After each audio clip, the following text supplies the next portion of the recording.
स्वागत है आप सभी का एक नई वीडियो सीरीज में। मेरा नाम है एचपी सोलंकी। हाल में केंद्रीय मंत्रिमंडल ने 16वें वित्त आयोग के लिए टर्म ऑफ रेफरेंस को मंजूरी दे दी है। आपकी जानकारी के लिए बता दें, यह 16वां वित्त आयोग अपनी रिपोर्ट केंद्र सरकार को अक्टूबर 2025 तक सौंप देगा। फिर केंद्र सरकार इस रिपोर्ट पर विचार करके इसके प्रमुख बिंदुओं को 1 अप्रैल 2026 से भारत में लागू करेगी। ध्यान रहे, यह सिफारिश 5 वर्ष की अवधि के लिए होगी। आपको याद करा दें, 16वें वित्त आयोग के औपचारिक गठन होने तक प्रारंभिक कार्य सतत रूप से चलते रहे। इसके लिए सरकार ने एक एडवांस सेल का गठन 2022 में वित्त मंत्रालय के अधीन किया था। 15वें वित्त आयोग की सिफारिशें 31 मार्च 2016 तक के लिए, यह 5 वर्ष नहीं 6 वर्ष के लिए है, क्योंकि सरकार ने विषम परिस्थितियों को संज्ञान में रखते हुए 15वें वित्त आयोग की सिफारिशों को 1 वर्ष के लिए बढ़ा दिया था। आप जानते हैं, 15वें वित्त आयोग का गठन वर्ष 2017 में किया गया था। इसके अध्यक्ष एन.के. सिंह थे। भारतीय संविधान के अनुच्छेद 280 के खंड 1 के अनुसार वित्त आयोग का गठन प्रत्येक 5वें वर्ष या जरूरत पर 5 वर्ष से पहले भी हो सकता है।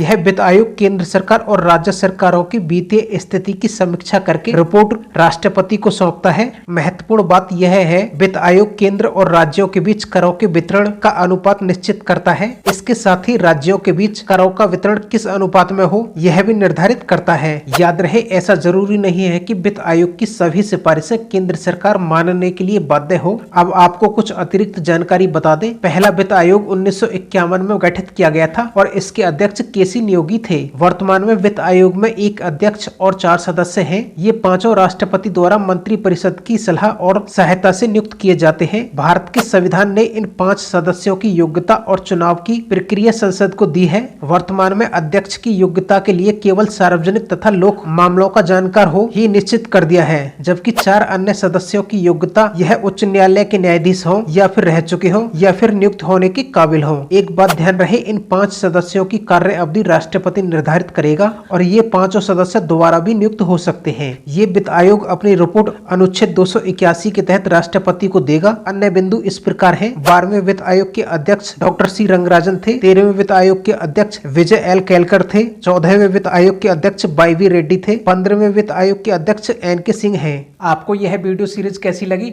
आप एचपी सोलंकी स्टडी को लाइक, शेयर और सब्सक्राइब कर सकते हैं।